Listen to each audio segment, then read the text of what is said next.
Two mysteries wrapped in light.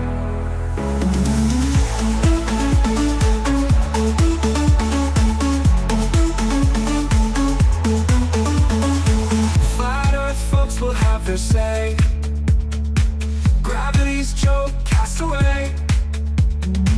Whispers of a grand ballet. Spacemen on holiday.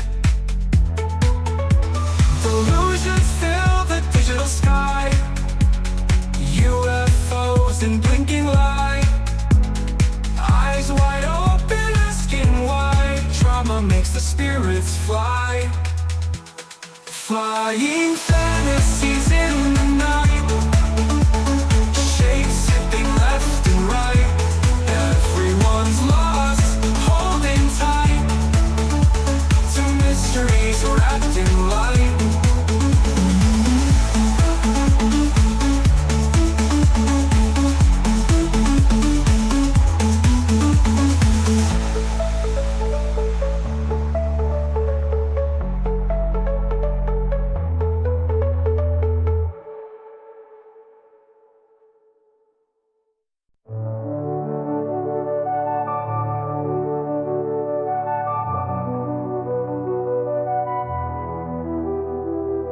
Lights in the sky, they flicker fast. People say we're not alone at last. Drones or aliens, who can tell? In this hysteria we dwell. Tweet the sighting, share the craze. Flat Earth theories cloud the gaze. Each new clip feels wild delight. Cosmic truths come out at night. Unboxed crafts, they zoom and weave. Who to trust, who to see. Eyes on the heavens, minds astray. In spacey dreams we drift away. Rumors spread like wildfire. Everyone's a space conspire. In this circus of confusion, we dance with our delusions. Tweet the sighting, share the craze. Flat Earth theories cloud the gaze. Each new clip feels wild delight. Cosmic truths come out at night. Lost signals echo through the noise. Mysteries we can't avoid. Twitter feeds and UFOs. Where the truth is, nobody knows.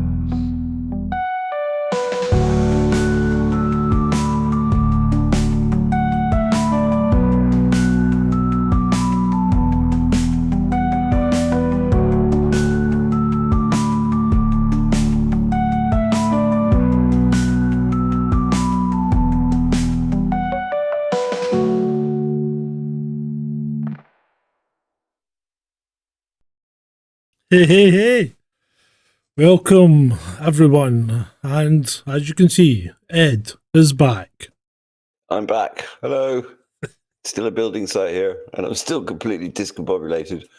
And I've had a little bit too much to drink this evening, but it'll be a fun show. I'll probably make a tit out of myself, so that's all right.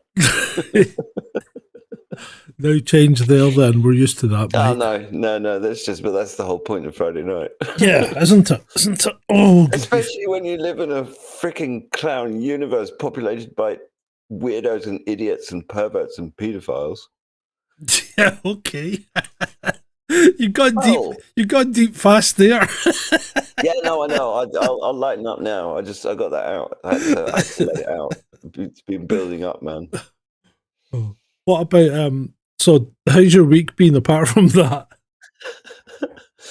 It's been really good. Yeah, I built a well, the thing that I've been working on, which kind of came together this week, as these projects do, is a virtual AI-based discussion forum system where a company can basically create characters and put them around a table virtually and ask them whatever they want to ask them, and it applies to different industries and stuff. It's really cool. So yeah, there's that, and the flat's nearly done. You can see I've got a nice new shiny floor. That doesn't sound sinister at all. There's nothing sinister about it. The idea is to if you have you can get a focus group without having to pay loads of people to sit in a room. Yeah, that's what I mean. But how accurate is your focus group going to be? Well, the thing is that it's one of the things that the AI actually excels at is telling stories and making stuff up. And sometimes you don't. It's like if you're doing serious research, you don't want the AI making shit up and just kind of creating things. But if you're actually asking it to create characters or say an intro for a story or something like that, it's bloody brilliant. It's really, really good. And I've noticed that it'll actually come up with really interesting characters, because one of the things that I've programmed it to do is to offer the user some suggestions for further action when it's finished. Yeah. And some of the stuff that it comes up with is really interesting, and it'll suggest adding characters in. So there was one example that I was using that's talking about Arctic transportation, and at one point I had an indigenous person and a trucker arguing with a regulatory person because the regulations are the problem, and it's really good. And actually, and it's all made up shit. I mean, these people don't exist. Well, the people don't exist, but actually, when you listen to what they're saying, say for example the Inuit person that I added to the discussion to get a sort of native person's feel on things, the way that they talk and the things that they mention, when you actually read through it, that sounds to me exactly like what an Inuit person that was dealing with Arctic transportation would actually be concerned about. And sometimes they even come out with things that I hadn't even thought of. And then when you actually look at it logically, it makes complete sense. So it's better than Stephen King? Mate, this lighter is better than Stephen King. My goldfish is better than Stephen King. The dregs in my ashtray is better than Stephen fucking King. Jesus. How's your week been? Yeah, it's been okay. I had a new floor. Yeah, it's lovely. I had a strange experience this morning though, because I was going to the dump this morning, and I thought I'll go to the dump, and I'll tell you about that as well, because there was something weird, not weird, but something. You mean dump as in tip, not dump as in toilet? Yeah. Yeah, dump as in tip, or as we would call it, what do we call it? What do we call it? Oh, I've forgotten what we call it. Good grief. I am losing it. Anyway, so I was reversing the car out of my space. I've got a space at the unit, so I'm reversing the car out of the space. And this woman had parked in the middle of the yard. And, it's a busy yard, cars everywhere. But there was room between her and this, the guy across the road's van. So I'm reversing back towards her car, and then I'm starting to turn to go between her car and the van. And I'm doing this without looking at her because I'm using my mirrors. And the next thing she starts sounding the horn, and I thought, what the fuck's she beeping at? And I did a quick mirror check, and there was nothing coming anywhere else. So I keeps going back, and I comes around beside her, and she's gesticulating, and I wind the window down, and she goes, "You nearly hit my car," and I'm going, but I didn't. And she goes, "But you were really close," and I said, "Yeah, but I said, well, there was at least 6 inches between us at all times. But apart from that, well, she goes, okay, no bother then, right?" And wound up her window, and I drove off. And then I came back, and her pal has a unit here, and she's building they've been building or they've been fitting out this unit, which is the size of a transit, basically. The back of a transit, that's the size this unit is. And they've been fitting it out as a hairdresser's. But they've been fitting it out as a hairdresser since January. I mean, this is like, it's turning into fairy type timescales. It really is. What the fuck are they doing with it? I don't know. Jesus. I really don't. I mean, they're in and out most nights doing something, but they seem to do like tiny bits of work at a time. But anyway, so they're glaring at me as I came back from the tip and I'm walking upstairs to get into the unit, and they're glaring at me, and I goes, "Morning," or "Everything all right?" And she goes, "You were very close to that car." And I'm like, "Yes, but I didn't hit it." I said, and she goes, there was two babies in that car, and I thought, fucking hell. I'm I thought this was the rule of motoring, especially in the UK where we have roads that are designed for frickin' horse and carriage. Yeah. But if you don't hit it, nobody can say jack shit. You don't. That's what I'm like. I've never, in 51 fucking years of driving cars, and yes, I did start when I was 10 and I've got the receipts to prove it. In 51 years of driving cars, I've never been accused, I've never been pulled up for not hitting a car.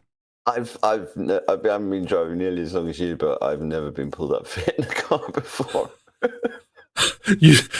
I was about to say, look, if we're going to fucking go on, I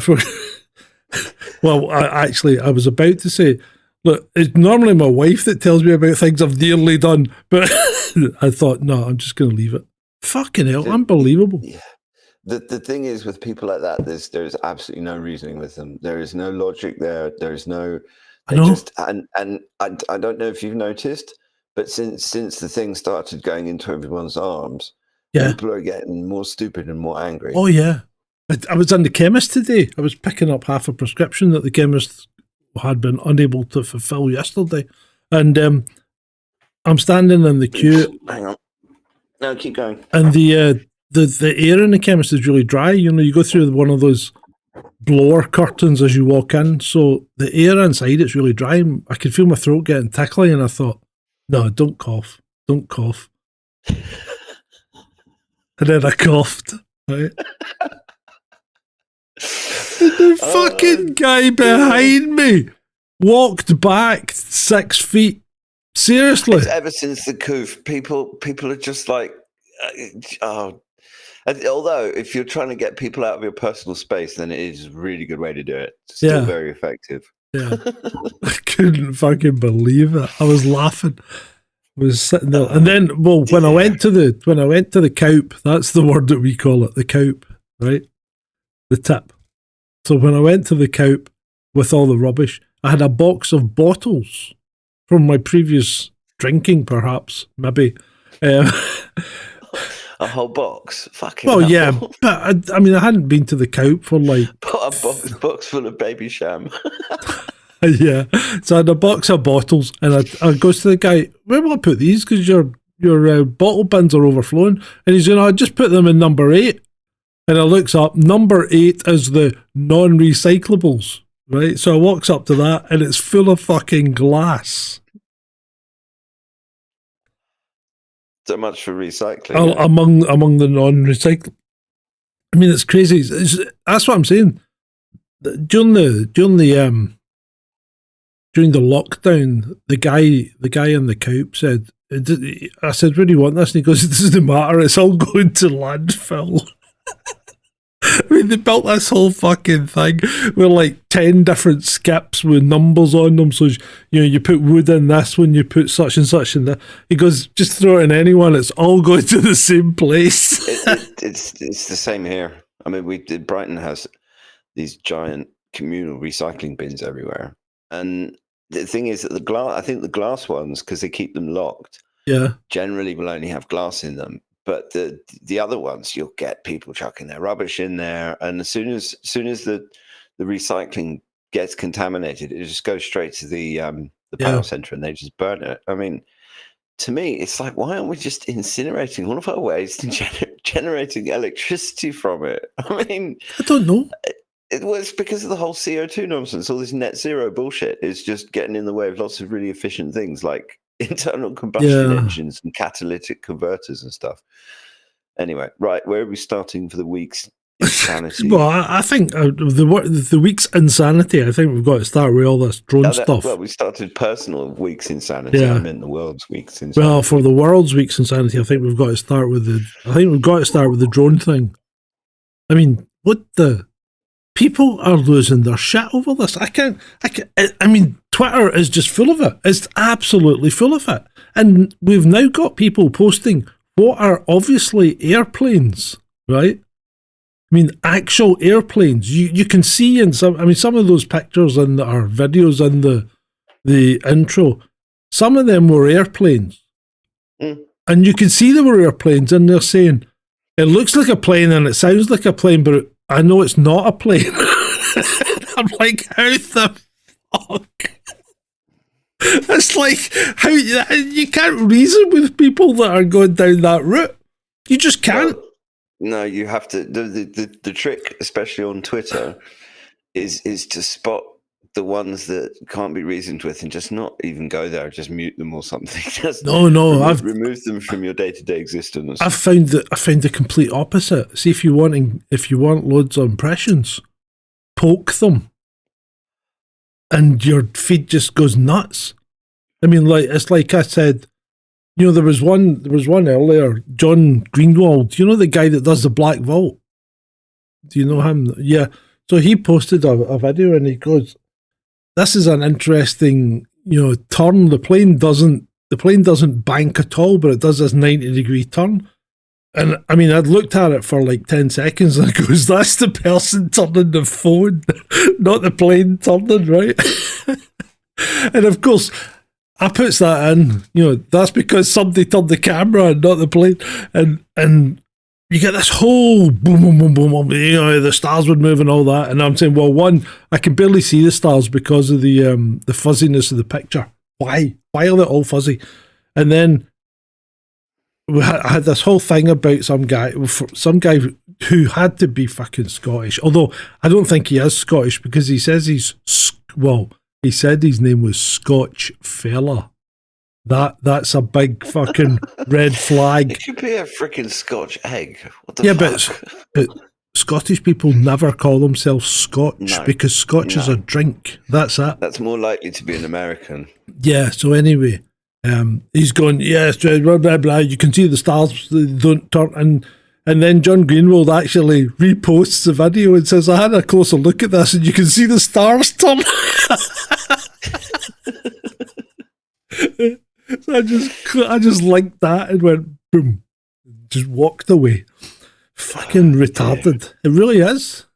Well, the thing is that we've been promised aliens for so long that people are just desperate for it. I think some people are just latching on to anything at the moment because the world is so crazy and so many people are so uncentered and kind of cast adrift on the great sea of life at the moment in the bloody storm. And they're just grasping onto anything, straws, flat earth. And it's also seems to be an extremely emotionally charged time. I don't know if that's the solar maximum or the geomagnetic excursion or the coof jabs or just probably a combination of all of them.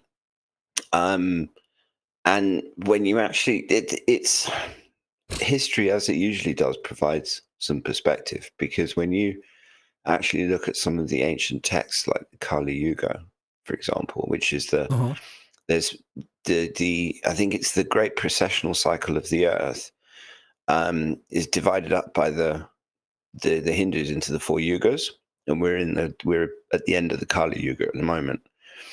And actually all of the stuff that it talks about, the chaos, the confusion, the gender nonsense, everyone just acting all crazy, it fits, strangely enough. I mean, when you look at particularly pre-flood, the reason that the Bible gives for the flood that saved Noah and drowned everybody else, because the world had lost its way and people were acting all crazy, and there was Sodom and Gomorrah, for example. I mean, there's interesting parallels between that and a nuclear explosion, and some of the analogies of what's-her-face being turned into salt and things like that actually yeah, so the world is crazy, and aliens. It doesn't. I mean, pick a subject. It doesn't. Someone will get a bug up his ass about it, and they will find another community of people that all have a bug up their ass about the same thing, and then they will collectively have a bug up their ass about something, and then they seem to hunt in packs. Yeah, well, it's like that thing I sent you earlier. I mean, the place has been full of nothing but UFO and drone stuff and all this, and then suddenly, as if to say, "Don't forget us."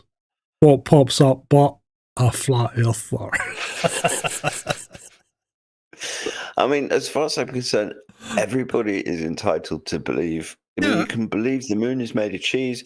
You can believe the earth is flat, and Godspeed. I have no problems with it. You can sit in a pub and try and argue with me that the earth is flat, and I will, in as patient a way as I possibly can, depending on how much alcohol I've consumed, give you a bit of a rebuttal. But you can't rebut. I mean, it's like you can't challenge belief with facts. It doesn't work. No, you can't. You can't. You're right. And I mean, if someone wants to truly believe something, then it doesn't matter how many facts you put in their way. They will choose to ignore them, or they will explain them in some convoluted manner.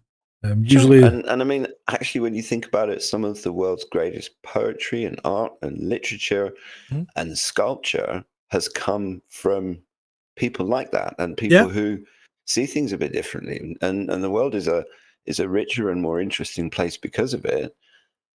But we seem to have lost the ability to disagree in a civilized fashion. Yes, manners maketh man, as my grandmother used to say. Yeah, and it just seems to be that, particularly from England, where you actually expect lots of bullshit, but people.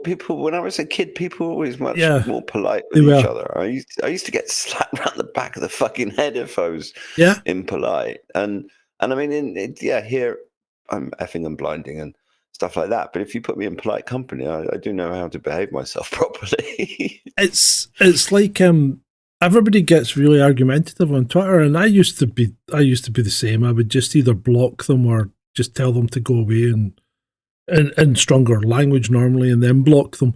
But I've changed my tact. Now I say, "Why are you so angry?" Yeah, but there's no quicker way to wind up an angry person than to ask them why they're so angry. It's freaking glorious. I love it. I mean, it's the best thing I could have done. I mean, and it's like, why so sad? Oh, and then when people say something, like really terribly, terribly freaking obvious, I say, I'm so glad that you are so insightful and on here and allowing me to learn. Thank you. Such a bastard. Yeah, I am. Hey, I tell you, it's fantastic. It's a fantastic way of doing it, because they can't report you, right? Because you're not saying anything untoward. Well, no, absolutely. You're going to get in their brains, and you're probably going to drive more than one person completely mental. Oh dear! And to be perfectly honest, a lot of them actually deserve it. So I'm not going to shed any fucking tears. Did you have you heard about the insanity in Romania? Oh, what's going on in Romania now? Well, the people, it's classic Western democracy in action. Oh yeah. The people voted in this president who's got this name that I'm not even going to try and pronounce. And of course, the globalist elite didn't like it. So there was reports of a private jet flying into whatever what's the capital of Romania? It's not Tbilisi, that's Georgia. Tbilisi? No. No, Tbilisi is the capital of Georgia. What's the capital of Romania? Troll room? Hello? Capital of Romania? No, it's not Astana. That's like Kazakhstan or somewhere. Anyway, it doesn't matter. But there's reports of a private jet flying into, I don't know where it was coming from. And then 40 minutes later, pretty much on the dot, the Romanian Supreme Court essentially annulled the results of the election and claimed Russian interference. As usual, it's the Putin. And so, yeah, you're not, but it's the same in France. I mean, this is happening everywhere. And I mean, our own dear leader only got 8 million votes. And it's kind of the EU and NATO and the West. Mm-hmm. They don't give a shit about democracy. That's Another colour revolution. Well, that's what they're trying in Georgia at the moment. And so far, I know. It seems like the Georgians are resisting it. But the thing is that Ukraine has failed, and they not only do they need a distraction from Ukraine to stop people talking about the hundreds of thousands of bloody people that have been killed, and the miles and miles and miles of cemeteries that they're having to dig. Yeah. So they have to have a distraction. So they have to move on to another narrative, and they're trying to at the moment. Romania and Georgia and Syria. So apparently, the U.S. State Department were trying to get Ukraine to drop the recruitment age down to like 16. 18, not 16, 18. Yeah, but they were trying to get trying to get them to drop it lower, I think. But anyway, you're shitting me. No, I'm not. No. But anyway, I think I thought it was 18, not 16. But I think Ukraine are trying to fucking conscript toddlers. Yeah, well, I wouldn't be surprised, but I think Ukraine is on the wind down now because apparently Zelensky's going to be joining us in London. He's going to be exiled to London. So it's looking like I think we might get peace in Ukraine for Christmas the way things are going. Because they just can't keep. France? Why do we have to have him? Because we take all the waifs and strays, don't we? Not waifs and strays, psychopathic, genocidal maniacs. Oh yeah, but I mean, I prefer to call them waifs and strays. It makes them sound slightly less threatening. Yeah, I know. I suppose people like that go down really well at those cocktail parties at Checkers and other assorted places. Yeah, so I think we're getting Zelensky. I mean, there was either us or the Americans, and I think he's coming here. Remember, he's got a big house in Florida, though. America's so much bigger. Yeah. Why can't they put him around the corner from Amy? Then she could, like, set off dogs on them or something. I don't know. He'd probably what is it? Kentucky? Does Amy live in Kentucky? Kentucky? Is it Kentucky or somewhere? Yeah, it's Kentucky. Kentucky. I mean, Amy's not talking to me. She took that thing I said about Americans being born actors as a personal insult. I don't know why. Oh, God, you should.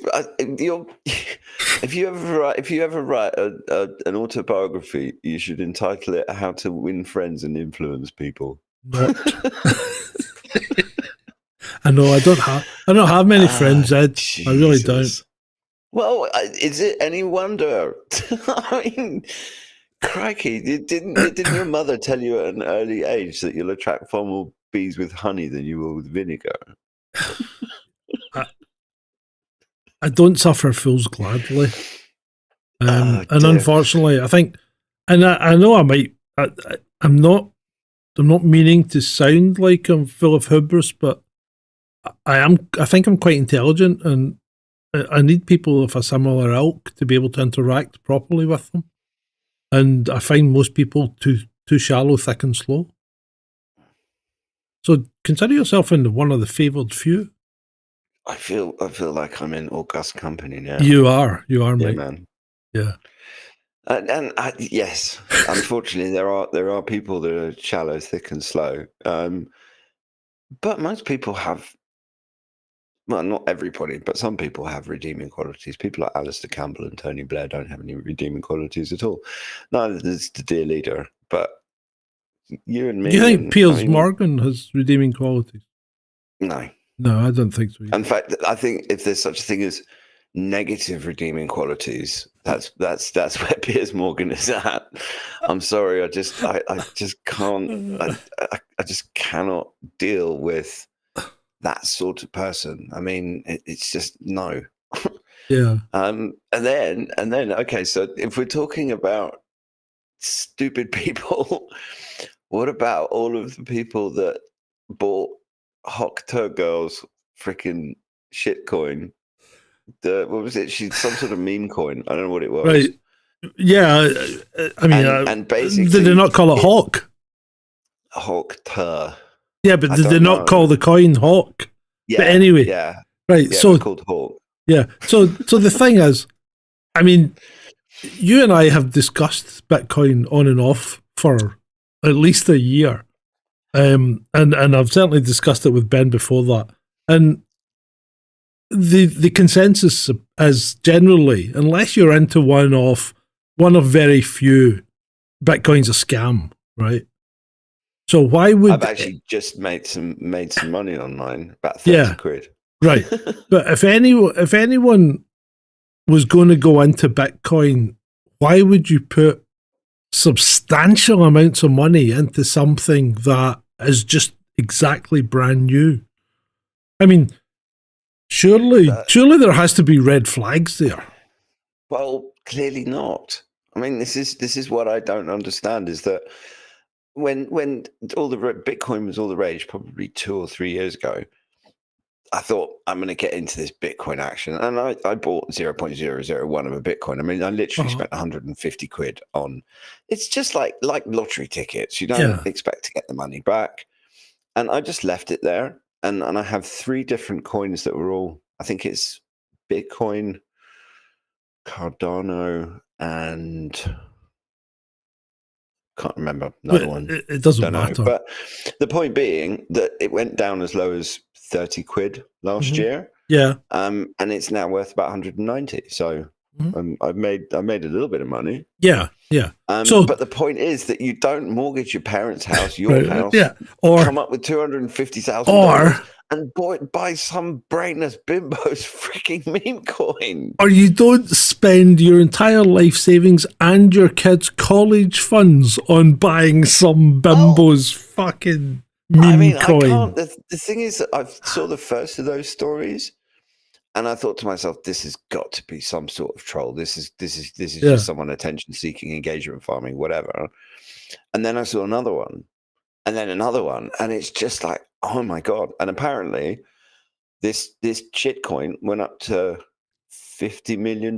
No, she basically took $50 million out of it. So the whole thing crashed. So apparently what happened was it was $50 million worth of coin that was released or whatever, okay? But she'd bought 97% of it. Right? And then she sold. And of course, everybody that started buying was buying at the inflated price. But as she's selling, it's getting worse. It's getting, the price is dropping. So it's becoming worth less and less. So she basically sold 97% of it and made whatever she made, $50 million or whatever. And everybody else got completely shafted. From behind, without any lube and not even the chance of a reach around. It actually makes the oh God, I don't know what her name is, but that British OnlyFans blonde bird that basically wants to shag 1,000 blokes in 24 hours or something. It actually makes that look like an honest living. At least you're getting something tangible.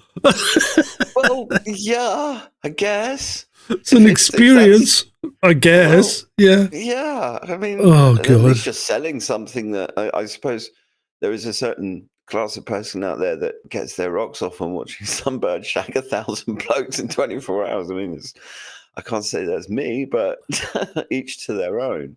But it still seems like a more honest living than just pumping and dumping shit coin, robbing people for a large amount of money. Is it regulated at all? Bitcoin? Not in America, certainly. I mean, it's not really regulated anyway. She done anything illegal? Not as far as I know. Because people are going, she's going to jail and all that, but well, if she's not done anything illegal, how will she go to jail? Well, because it's not fraud, is it? No. Well, because she's actually sold them. She has maybe neglected to say that she bought it first, but she sold them the coin. Sure.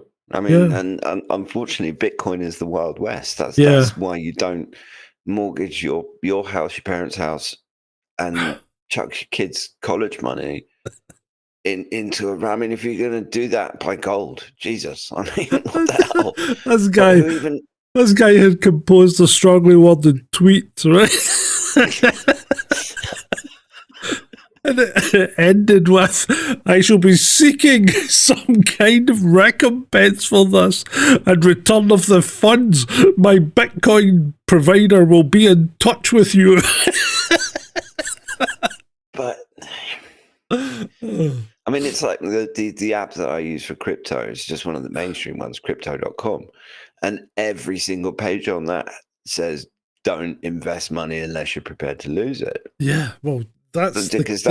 Basically, yeah. I mean, from what little I know of the law and stuff, I mean, to me, that's just it's a financial transaction. It's like buying a stock.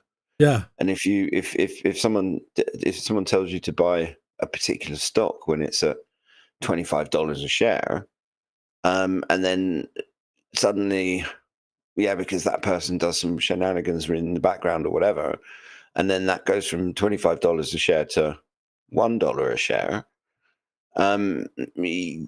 that's not illegal, as far as I know. There's no. Yeah. I don't see how any of those poor bastards are going to get their money back. And, I don't think they will. No. And you kind of feel bad for them, but at the same time, it's Darwin's law. I mean, yeah, there's a freaking financial Darwin award in there somewhere. Yeah, you've got to weed out the stupid somehow.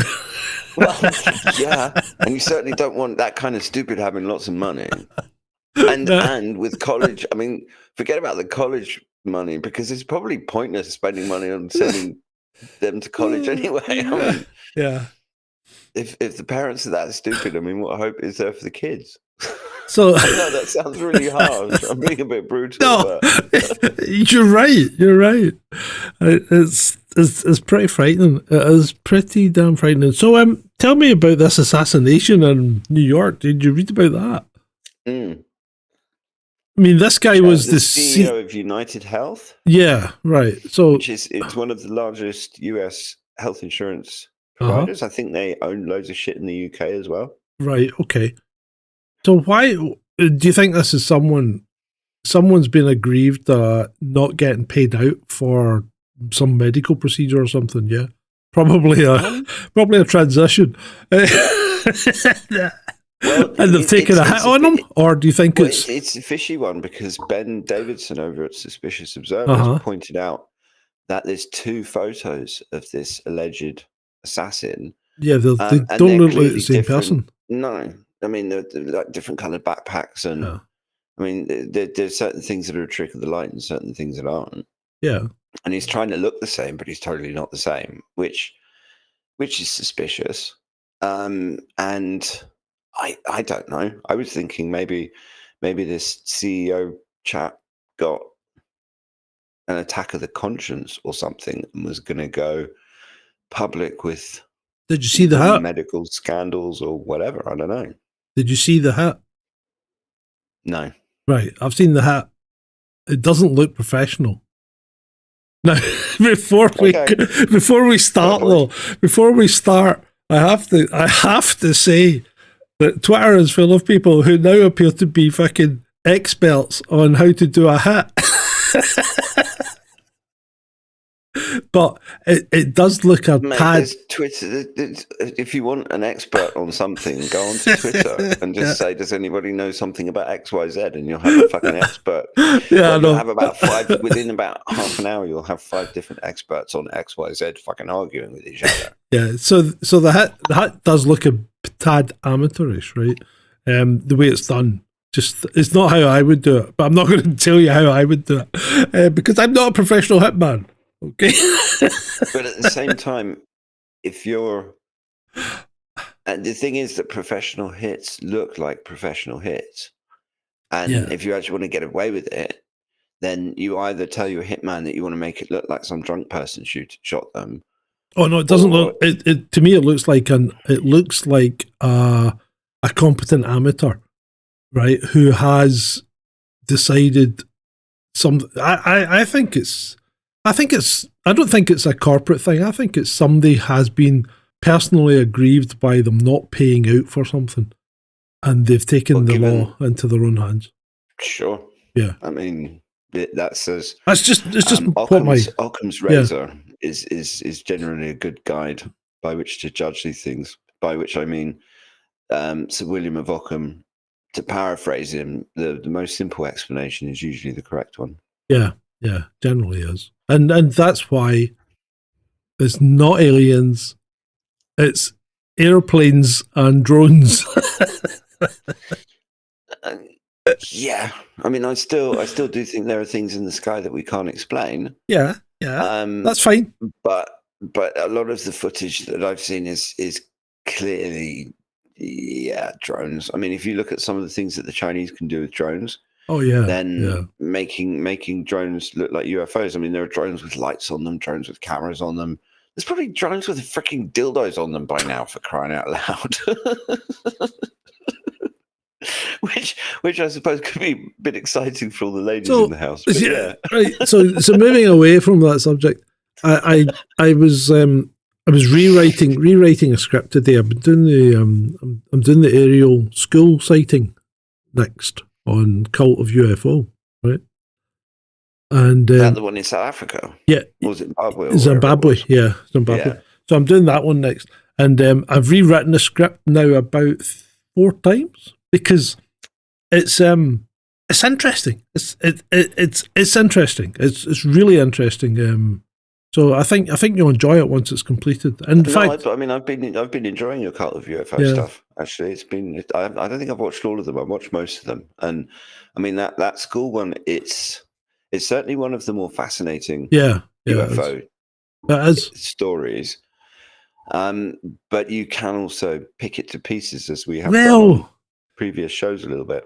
This one's maybe slightly more robust than some others, but well, that's why it's so interesting. Yeah, because you actually have to work. You do have to be rather cynical and really work at it, because on the surface, I found it when I watched the original video that's floating out with all the interviews of the kids and stuff.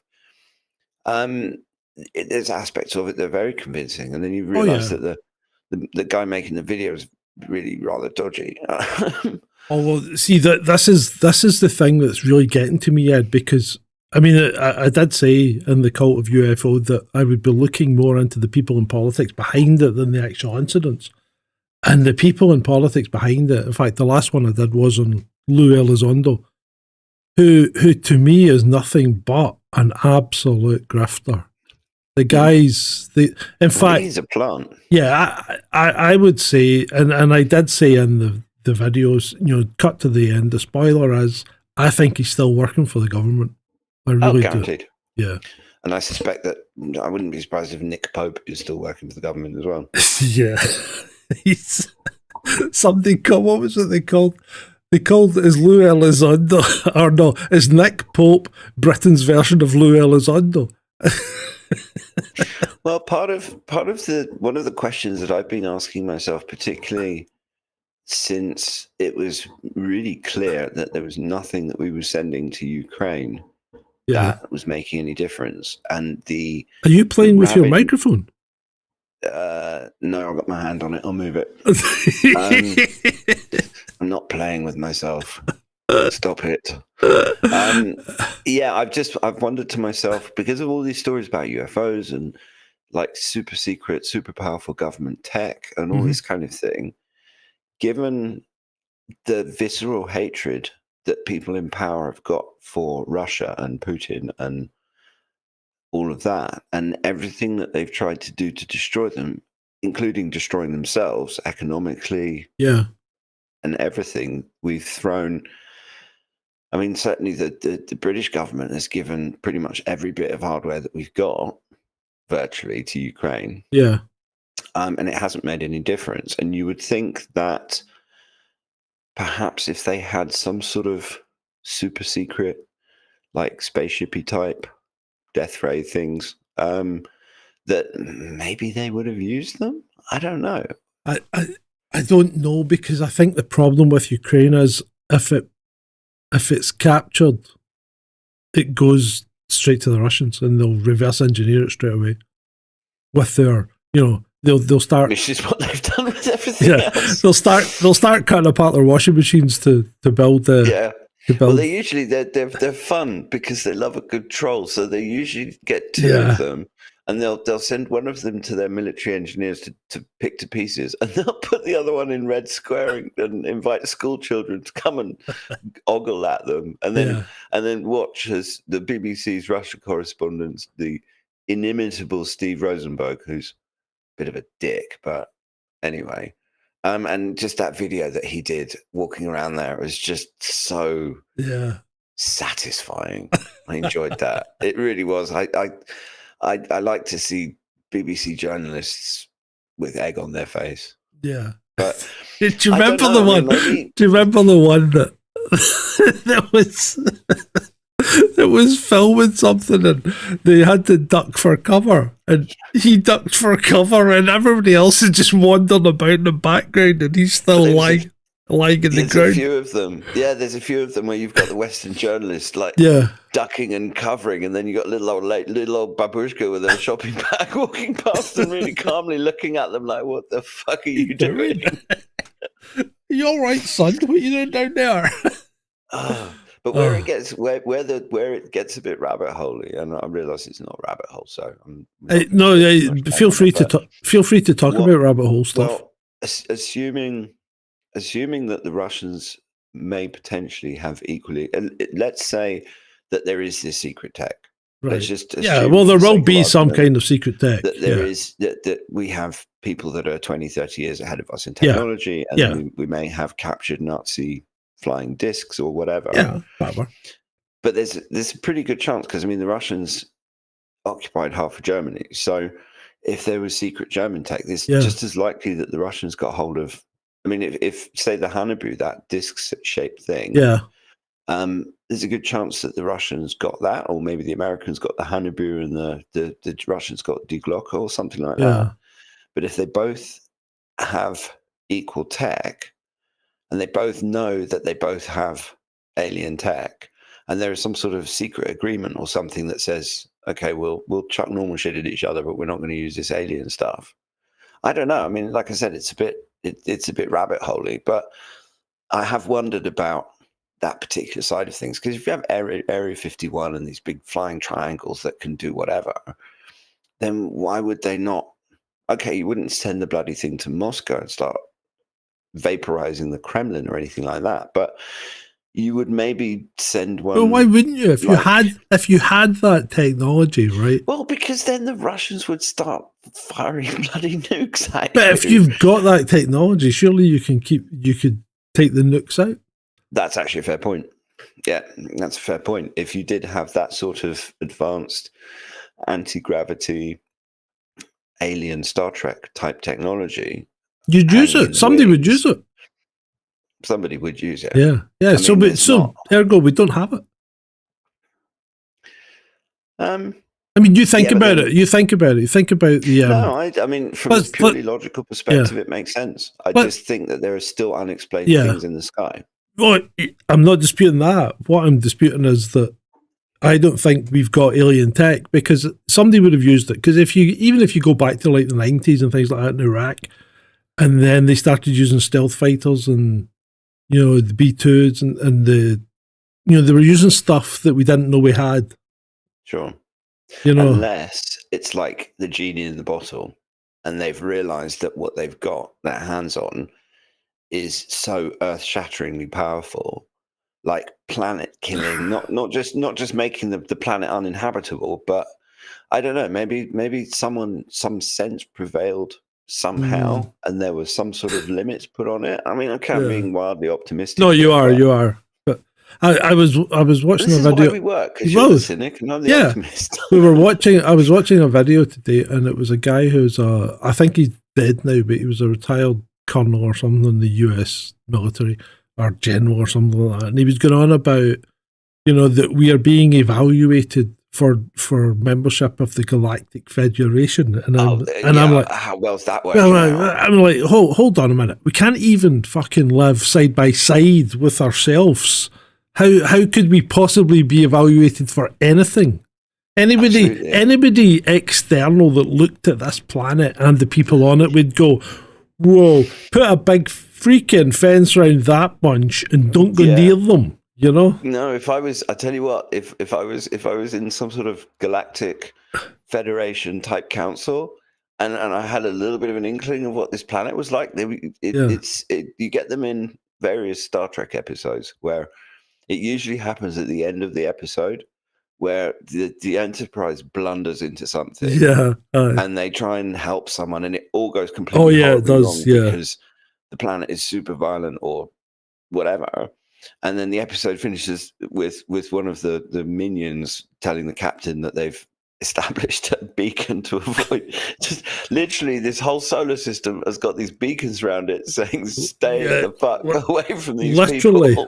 Literally, the galactic map has a logo on it around our solar system that says, "Here be monsters."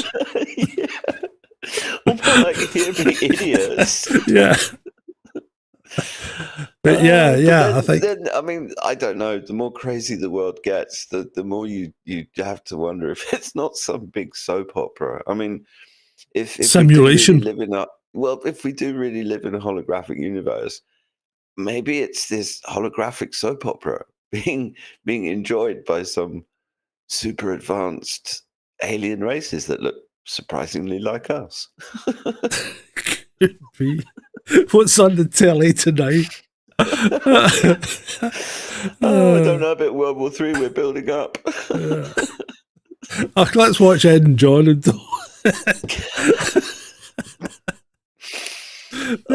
talking nonsense about aliens.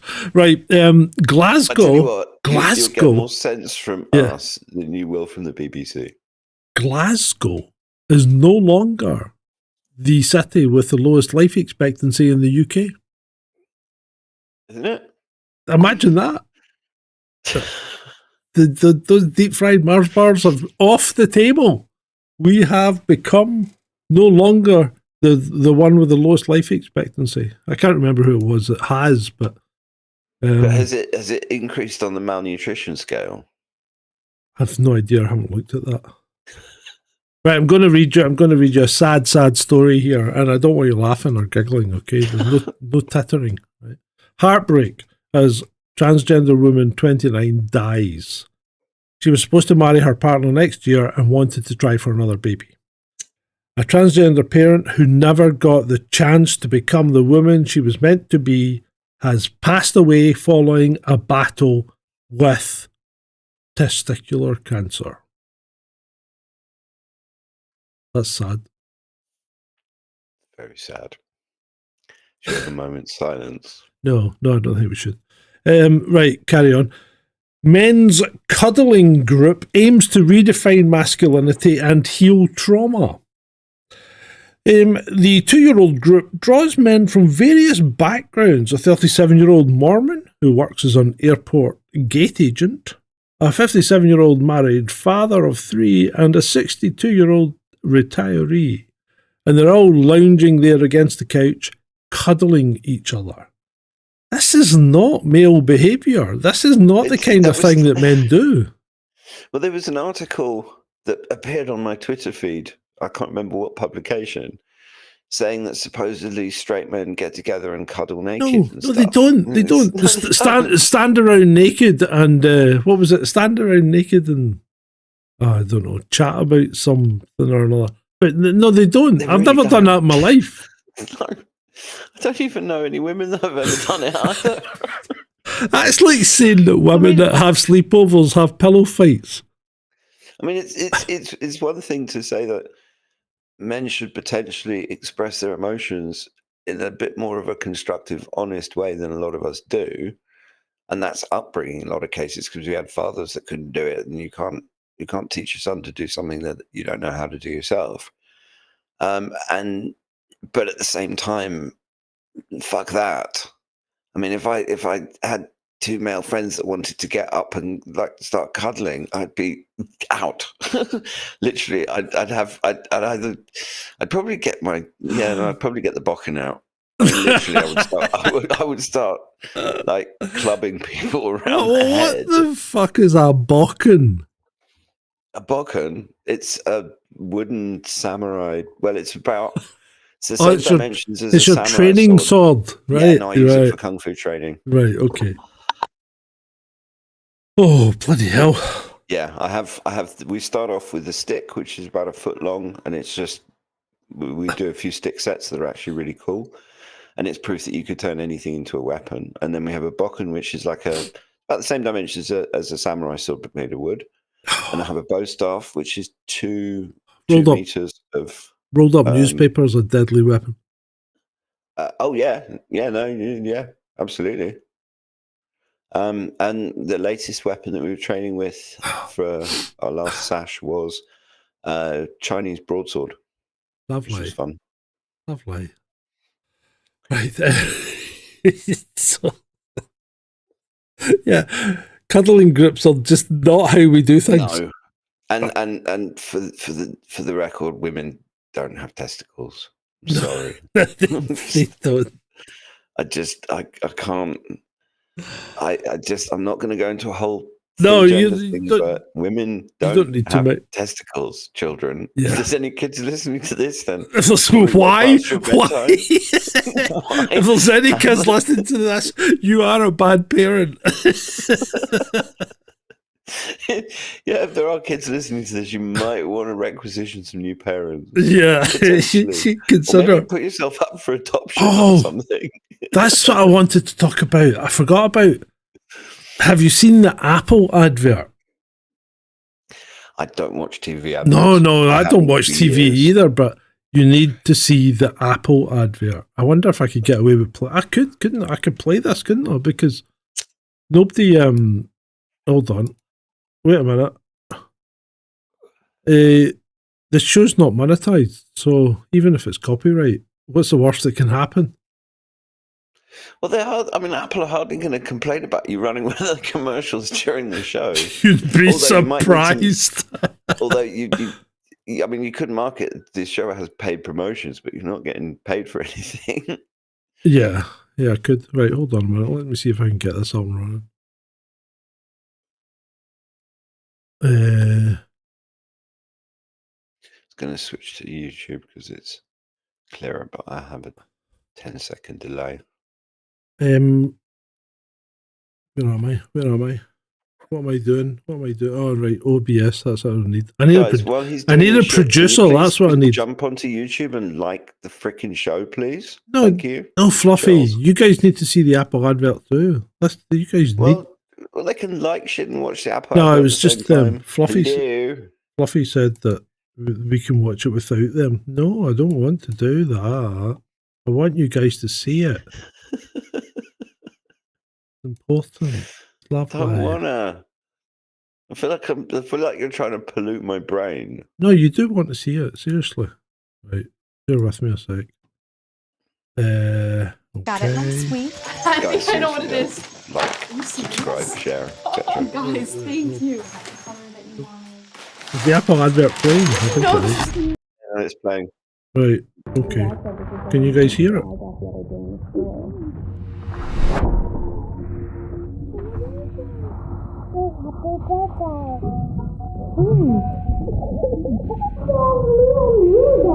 I got the moon.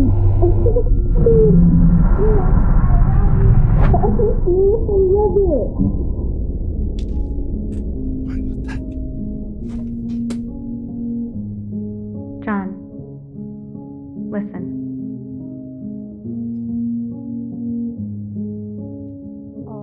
Light the fire.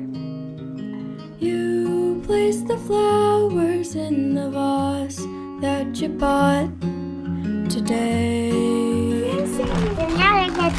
I'm so excited. Here you go, Haley. Happy birthday.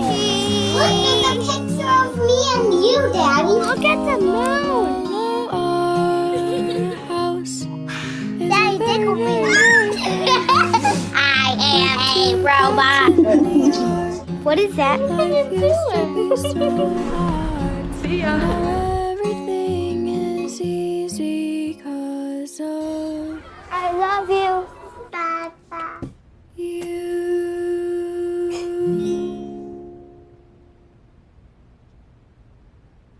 Right, so it's the usual advertising, emotionally manipulative. Yeah, bollocks. yeah, it is. But But I think the importance here is this is the beginning of the end of woke, right?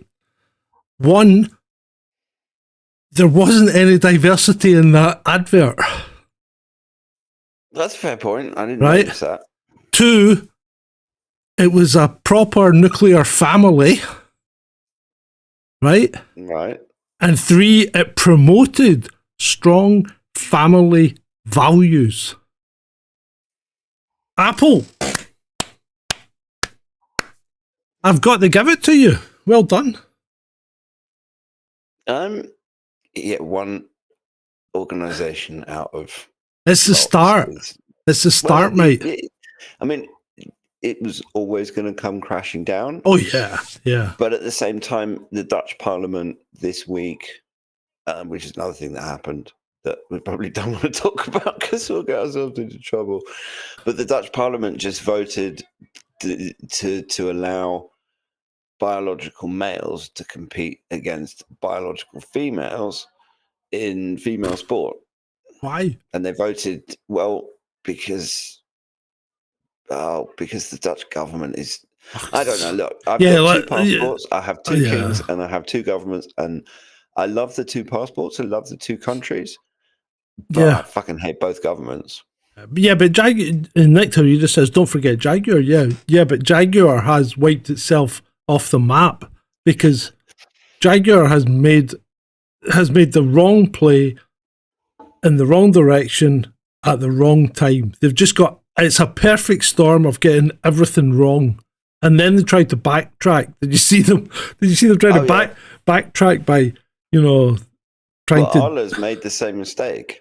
Yeah, well, yeah. But I mean, the thing with Jaguars, they've doubled down on the mistake because they're stopping production of petrol vehicles and switching to exclusively EVs. But nobody's buying EVs. We have EVs piling up in lots, and there was a video that I saw about a week and a half ago of this massive lot in Germany of unsold electric vehicles that are just sitting there because nobody wants them because they are a stupid, pointless waste of time. I mean,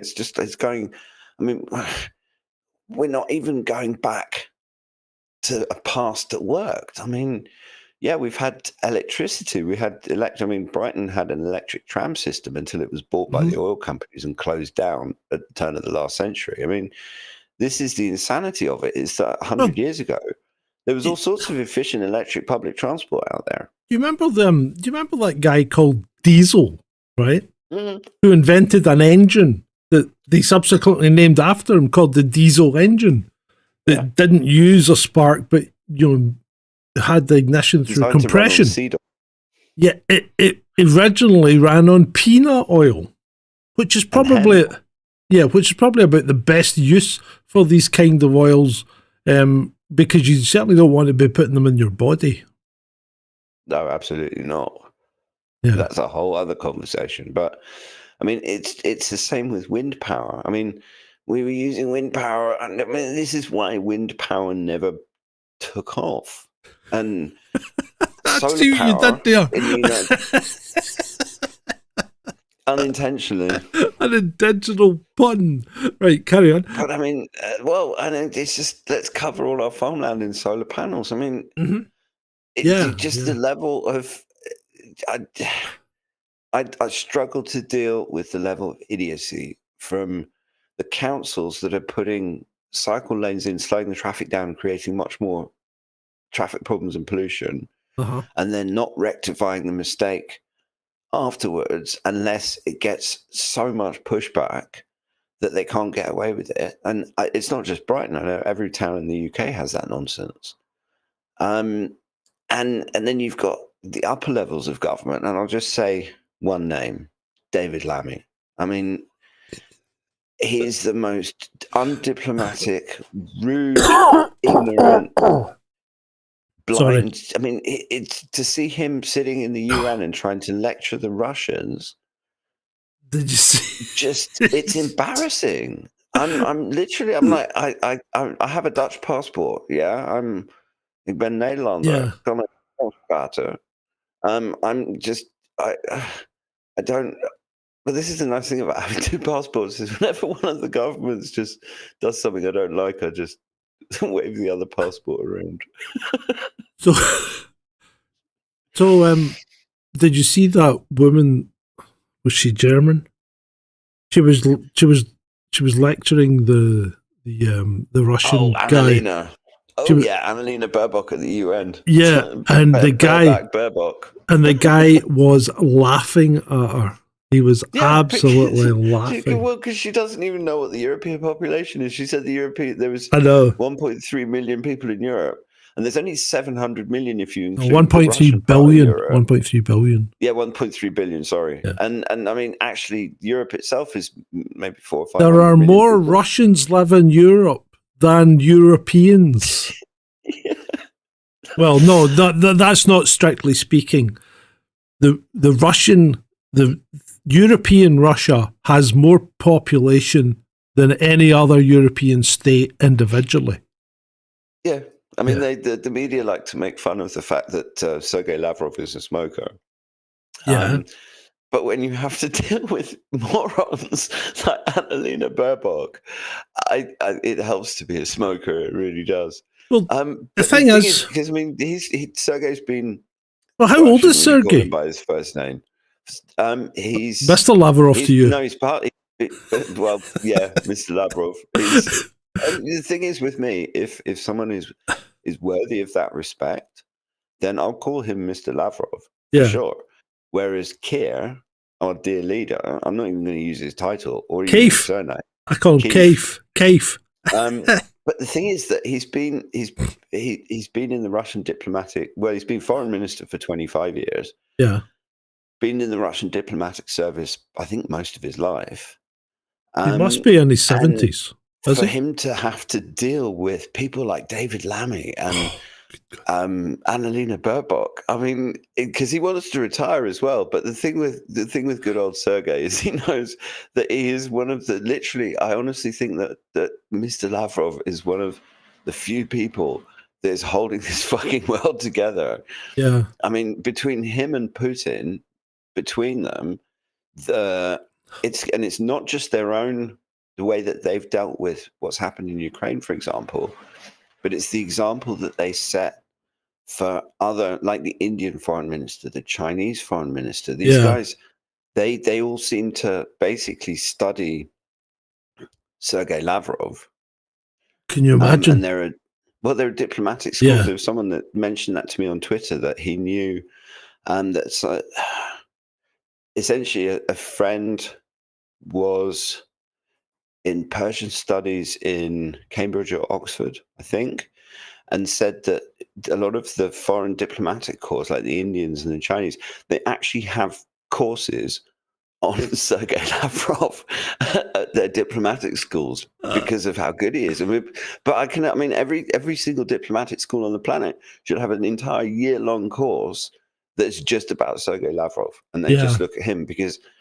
I mean, it used to be said that the finest statesman was Bismarck, but I'd have to disagree now with Mr. Lavrov. I mean, his interview with Tucker Carlson, I've only watched 3/4 of it. I need to finish it off tomorrow. Oh, did when did that superb. I mean, to start with, you don't get a half-hour history lecture at the beginning. He speaks word-perfect English. I mean, he speaks better English than some English people I know, for fuck's sake. So does Putin. But he just chooses not to. Oh, did you see that? Talking about news, it was brilliant. There was some conference that Putin was talking at this week. I can't remember what it was. But this German reporter starts asking him a question in English. And the first thing is he turns around and says to the reporter, "Why are you talking to me in English? You're German, and you're representing the German... a German publication, and you're talking to me in English. What's wrong with you?"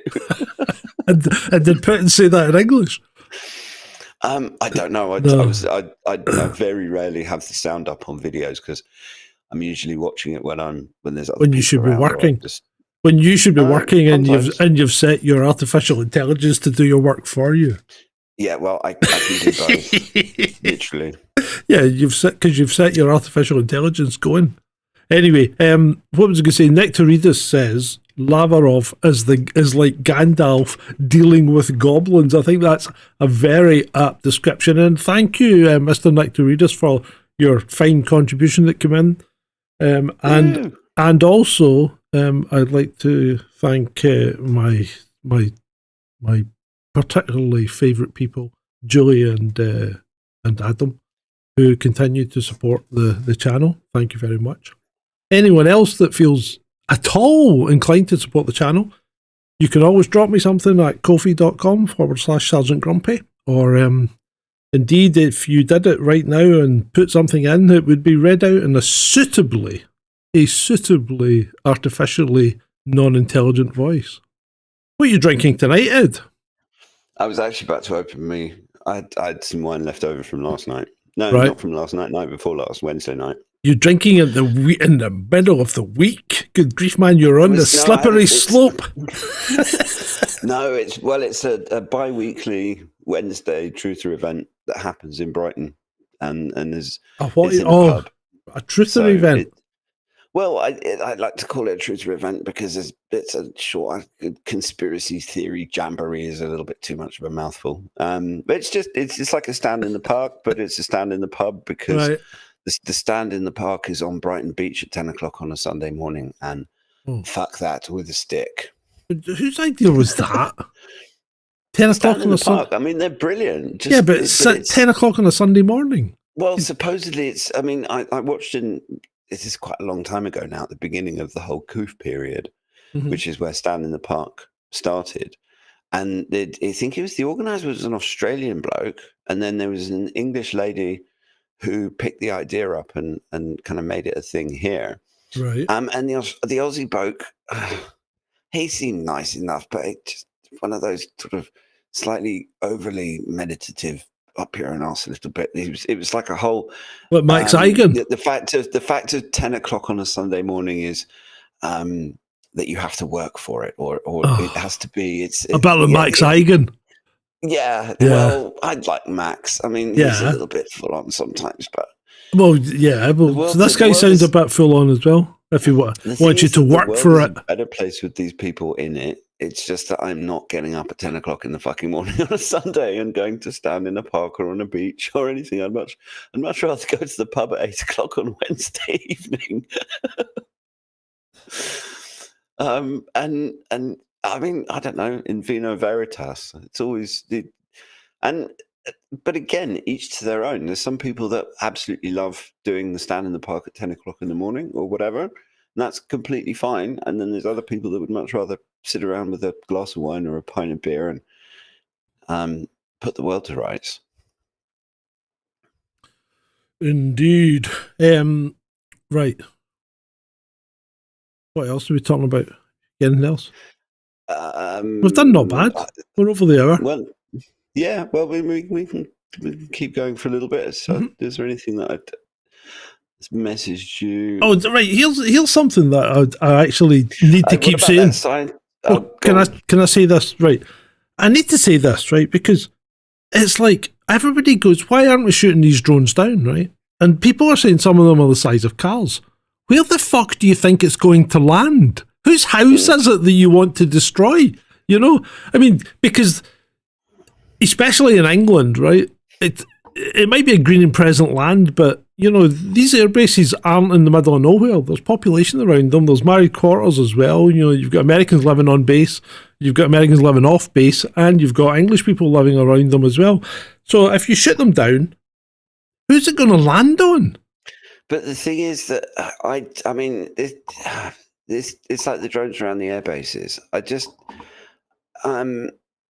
struggle to see how that is anything other than just more fear narrative propaganda nonsense, where the army flies some freaking drones around and you blame the Russians or something. I think it's exactly that, mate. I think it's our military whether it be US or British or whatever, but it's our military doing it to stir shit up so that if they do want to have a more direct confrontation, they've got something to try and back it up. The British government is so itching to start World War III, it's scary. I know. Genuinely. I know. I don't understand it.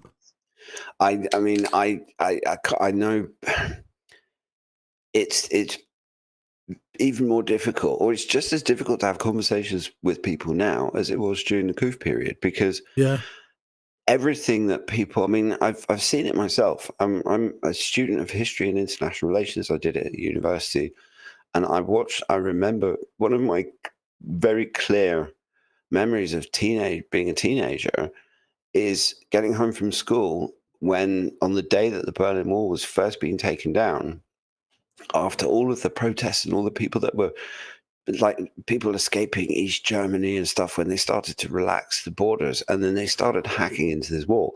And I was sitting there for 3 hours in front of the TV with tears streaming down my face, watching the wall coming down, thinking, oh my God, world peace is going to break out. Things are going to change. And then you saw how naive you were. Well, I was like 17 or 16, 17. No, I was thinking it was about 17 or 18 or something like that. And I mean, I actually went on a school trip to Eastern Europe about 6 months before the wall came down. And we did Dresden and Prague. And I swear to God, I mean, we were on a school coach going across the border to Dresden.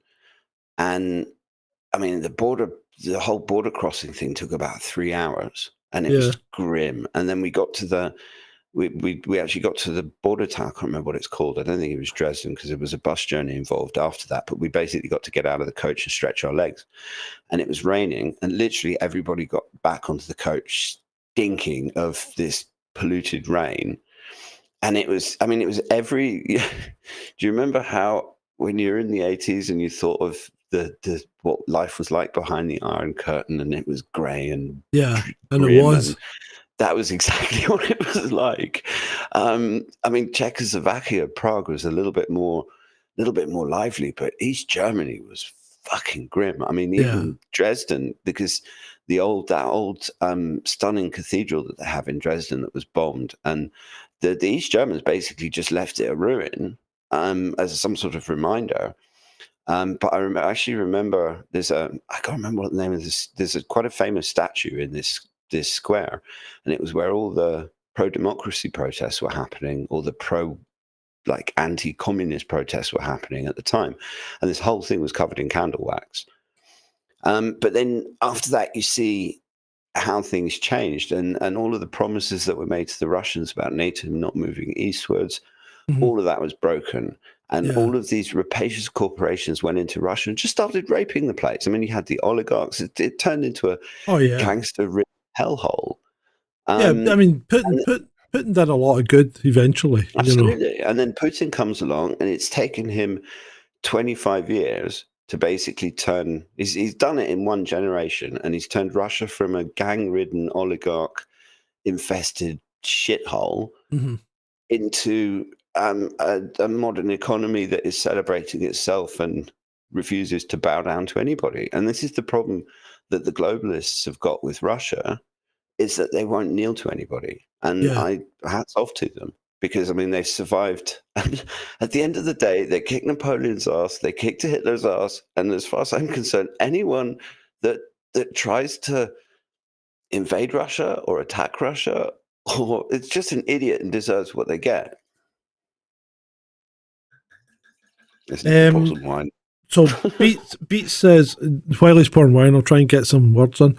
Beats says, but you never see any pics or vids of people shooting at UFOs. Well, Beats, some guy just got arrested in, was it Pennsylvania or something, for trying to take down a drone with his 9mm pistol. An Amazon delivery drone flew over his property, so he tried to shoot it down. I have it on good authority that a 12-gauge shotgun is more effective. It would be, because you get a much better spread. And all you've got to do is take out a couple of the props, and that's it. It's going to crash. Well, at the end of the day, I mean, there's always resistance to new technology. I think part of the problem, I mean, I don't know how much, the thing is with the drones is that they're bloody noisy, and I'm not sure I want to live in a city that's got Amazon drones buzzing around 24/7 to start No, you don't. with. You probably don't, mate. To be fair. And actually, if you think about it, that's one of the things that's going to get in the way. If you think about Concorde, the big hurdle that Concorde had back in the 70s when exactly. Yeah. And they ended up only being able to fly supersonic over the ocean. Yeah. And I mean, someone using a drone over the pier or whatever. But that's one thing. I mean, people filming stuff in drones and all the cool shit that people are doing now, that's one thing, because that's not happening everywhere.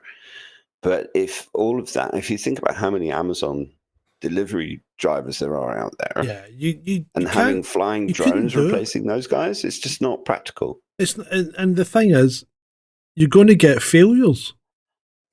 So who they're landing on again, you know? Absolutely. Because I mean, a drone hitting you in the napper's not going to be inconsequential, especially if it's carrying a fair package, you know.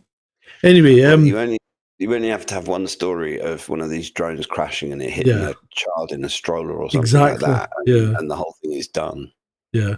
Beats and tapes. Yeah, that's right. They don't shoot at real alien UFOs because I don't think there are any. Well, I agree that your cynicism is well founded, but to say that there aren't any at all. Well, hold on. I'm saying there are not any real alien UFOs. I'm not saying there's no UFOs. Okay, right, fine. As long as we're establishing that you're not saying there are no UFOs, because that's just nonsense. No, there are definitely unidentified flying objects. By virtue of the fact that no one has been able to identify them. Mm-hmm. So yeah, back in your box. All I'm doing is saying. I'm only kidding. Continue doing these explorations because it's fun. Yeah. I do quite enjoy it. The aerial school one, that's taken me longer than a lot, mind you. That's I've been working on that one for about I don't know, a week probably. A good week, but it's been very interesting. Do a cult of UFO on the USOs. Whilst UFOs UAPs, UFOs are fascinating. The ones that I'm really interested. Some of the videos of the USOs. I know the unidentified USOs, where you see the thing flying and then you see it going below the waves. Yeah, and stories like that. And I guess, I really liked the movie The Abyss when it came out. But actually, if you're an alien civilization and you are going to hide something, then deep ocean would be a good place to do it. But it's also the physics involved, because the physics of flying through air and the physics of flying through water are fundamentally absolutely different. Yeah. I'll probably get around to with the videos that I've seen. There's nothing else that can explain. I don't know what those things. I'm not saying they were alien craft. They definitely weren't fish. No. So Ray says the UK government has committed to giving all cows in England Bovar by 2030. Cellini, don't I have a Christmas tree? No, because the flat's still a fucking building site. He's lucky to have a floor. Yeah, I've only got half a floor in the lounge. The floor in the bedroom's done. The hallway's done. And the floor is going to be finished in here on Monday. But the side that I'm sitting in is still. Actually, my chair is on carpet at the moment. So once it's all done, and I've got to put all my shit back, and I've got boxes and boxes of stuff stored out in the hallway and stuff. I think my life is in boxes at the moment, so that's why I'm being a bit discombobulated.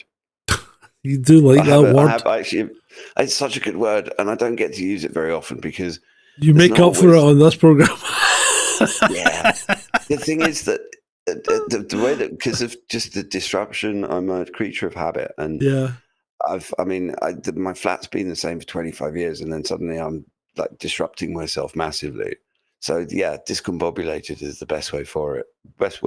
But actually, it's been super cathartic as well, because there's parts of the flat, like bits where there's like we've had rain damage and stains and tobacco stains and shit that were annoying me before, and all of that is gone. So I feel like I've got space in my head. It's amazing.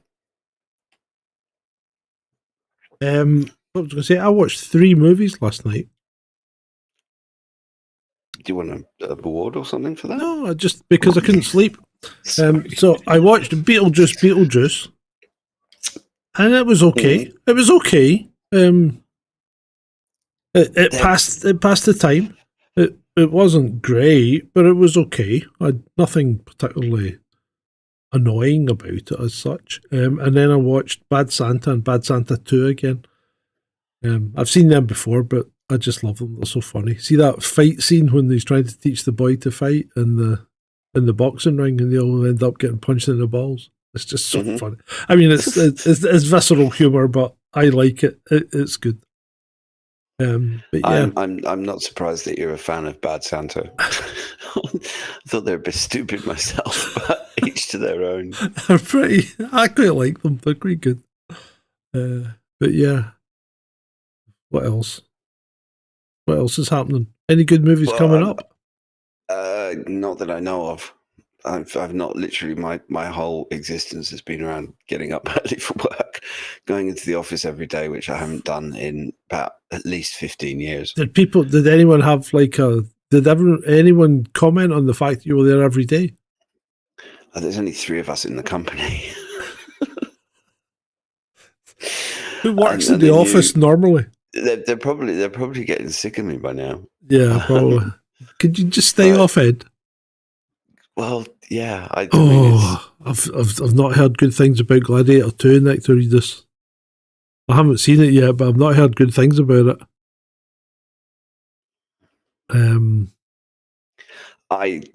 Sequels are so. It just always seems so lazy, unless it's actually something like Harry Potter or Lord of the Rings, where you've actually got one big story that's chopped up into pieces. Most sequels are bullshit. I mean, what good sequels can I think of? Terminator 2. Yeah. That was a good sequel. In fact, that was an epic sequel. See, and people will say, like, what was your favourite Star Wars movie? And it's always Empire Strikes Back, right? Which is the middle one of the first trilogy. Yeah. Okay. My favorite is still the first one, A New Hope. Because oh, really? The child. Well, it's not even because Star Trek for me started when I was a kid. Star Wars. Sorry, Star Trek did as well. That's the alcohol talking. See that's the kind of thing that could have started a fight at a Comic-Con. Well, the thing is that with Star Wars, it was the first time, because we lived in Africa when I was a kid, so cinemas were not a thing that we had a lot of. Mm-hmm. And so Star Wars, the first one, the episode 4, was the very first movie that I'd ever had. It was the very first night I'd ever had fish and chips, and I was at my grandparents' place, and I was with my dad, and it was just me and my dad that went because my brother was too young. And it's just one of those perfect little childhood memories. And so for that and no other reason, I would say episode 4. Okay, that's cool. But my actual point, though, was going to be that Star Wars wasn't written as one movie. It was written as 3. It was written as a proper story. That's why their sequels work, you know? But you're right. Why movies that the prequels work and sequels work. Yeah. But movies that just pick up, you know, because that movie did really, really well, so we'll make a sequel to it. Like Jaws. Yeah, but the thing is that when you think about it, can you see that? Can you see anyone, no matter how talented, selling Anakin fucking Skywalker to a Hollywood studio? No, I can't. I'm not talking about that particular actor or the way that part is played. I know what you mean. In episode 1, I'm mainly talking about this whole notion of this kid being a Jedi. I mean, it's just too Jesus-y. It's all a bit. Yeah. It's like space. No, it is. A Hollywood producer would have turned around and said, "Look, we're not making a story about space Jesus. Go and find someone else." But that's all it is. I mean, there aren't that many real stories if you break them down. Stop playing with your microphone. Sorry, I'm trying to mute it because I need to cough. No, that's true. But ultimately, all of the best stories, whether it's Lord of the Rings or Star Wars, or the name one, the most epic stories, they all somehow are the same. They're not. I mean, obviously, not the story's the same, but the archetypes are the same. The sort of plot twists are kind of the same. The overall feel of it is the same. There's always on some level this battle between good versus evil. Yeah. So can you think of any stories offhand where evil triumphs?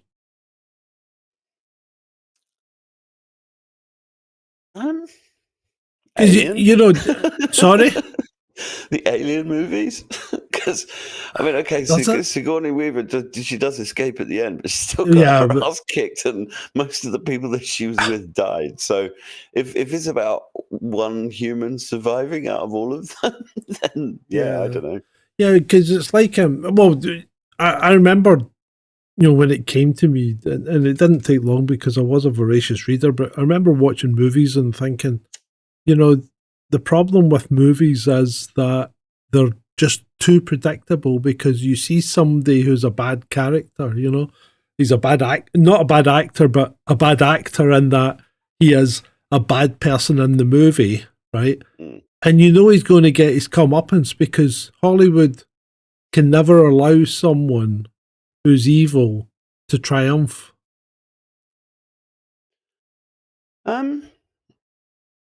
That's true. They generally don't get to win, and that's the big disconnect between reality and the movies, because in a lot of cases, evil does win out in the real world. With that happy thought, well, to some extent, I would argue that it's also about timelines, because it depends on how long you look at the story.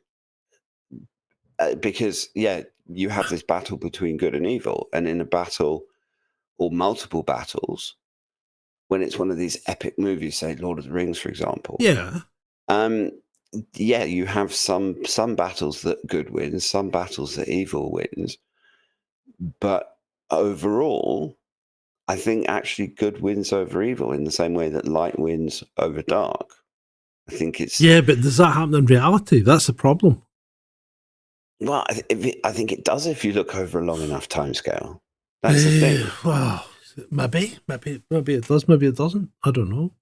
I mean, it's like, see, here's the other, right, here's something else to think about while you're pondering that.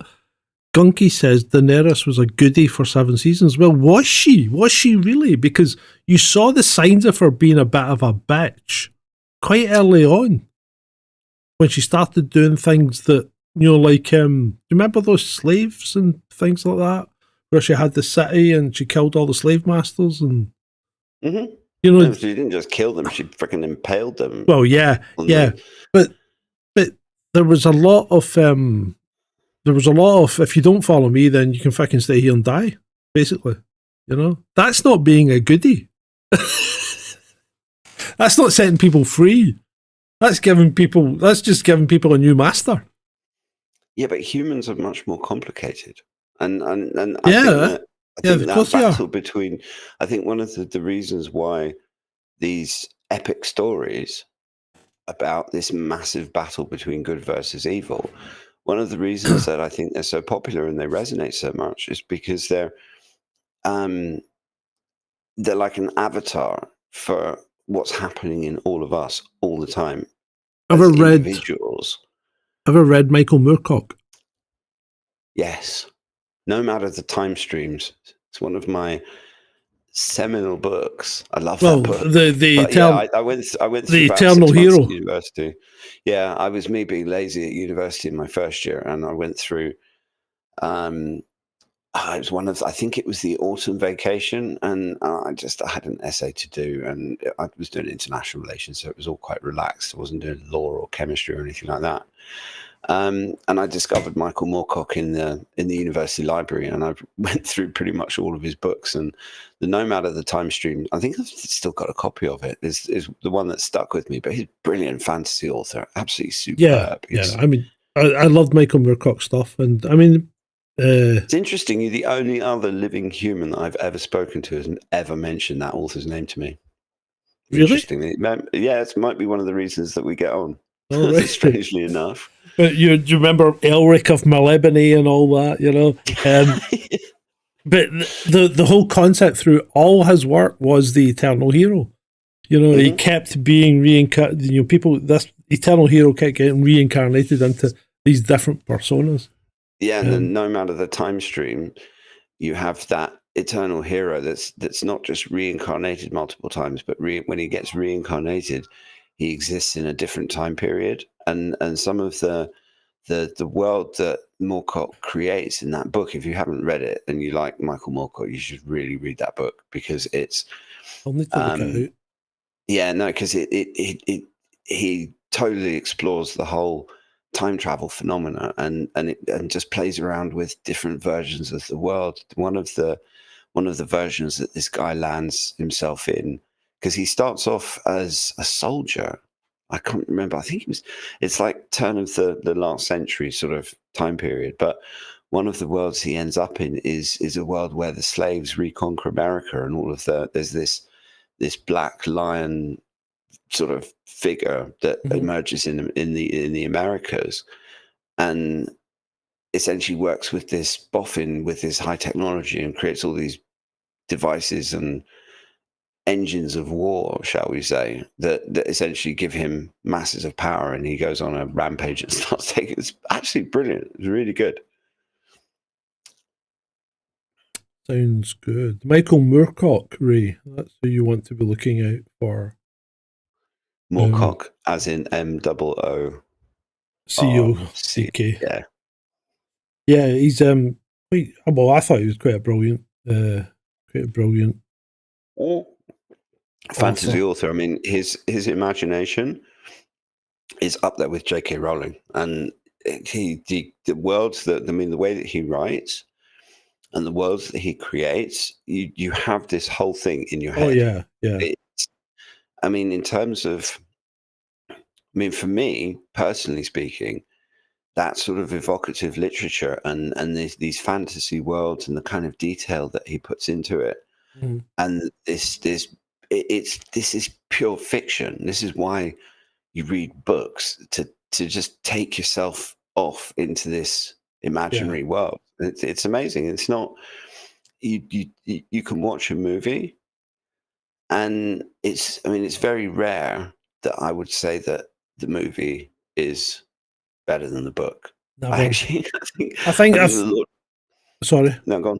No, go on. I think the problem with movies is it takes away from your imagination, because it gives you everything that you have to construct for yourself in a book. And I think that's where the book wins, because if you are in any way half decent or accomplished author, you're creating a world in someone's head, but they're creating it as well. You know, you're giving them the pointers, whereas a movie's just explicit. That's the world, and all you do is you don't even interpret it. You just view it. You know, you're looking in. But not all of them. The really good movies.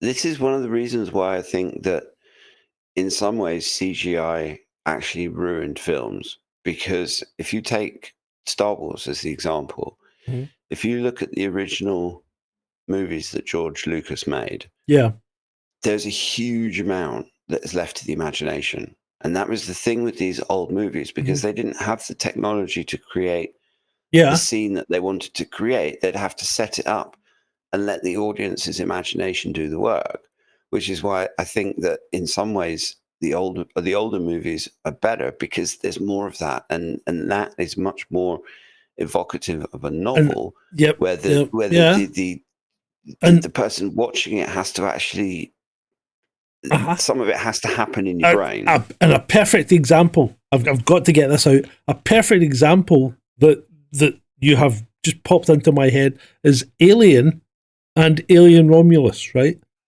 Because if you watch the original Alien, you very rarely see the monster, right? It's all glimpses, and you never really see it exposed in its entirety until very close to the end.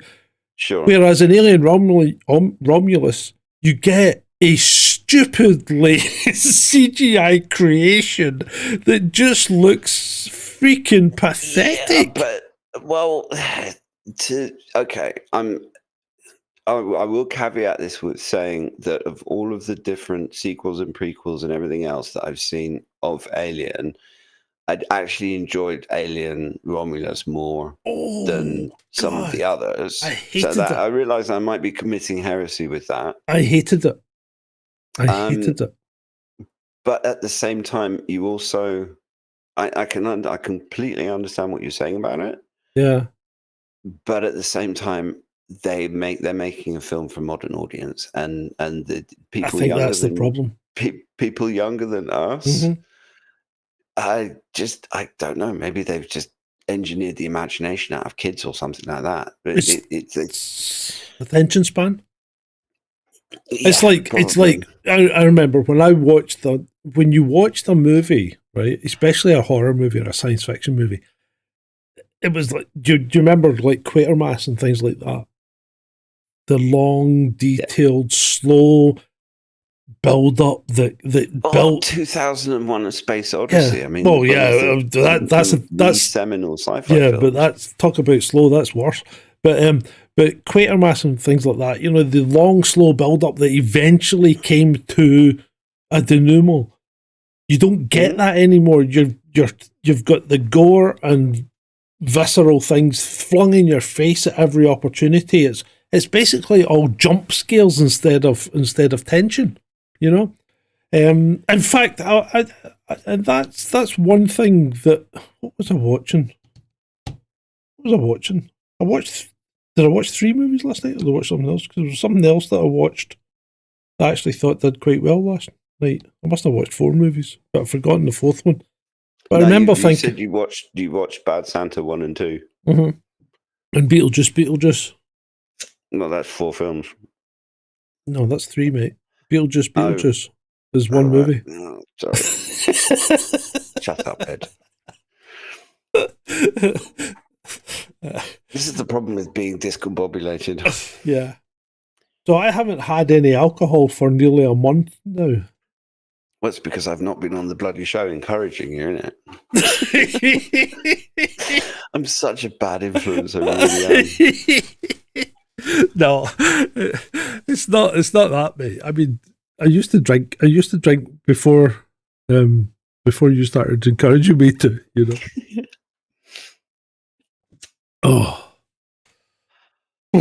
right. Well, there's too much. There's too much of this teetotaling, non-smoking nonsense in this world. I sometimes think that's the cause of all the problems. It is no coincidence that Sergei Lavrov is a smoker and Antony Blinken is not. Yeah, but volumes. Antony Blinken is a horrible, horrible man. He is. Yeah, him and Jake Sullivan and Victoria Nuland are just. But then you've got Keir Starmer, and I don't know. There are so many evil freaking demons walking around the planet that it's. I don't know. This is why I drink and smoke, frankly.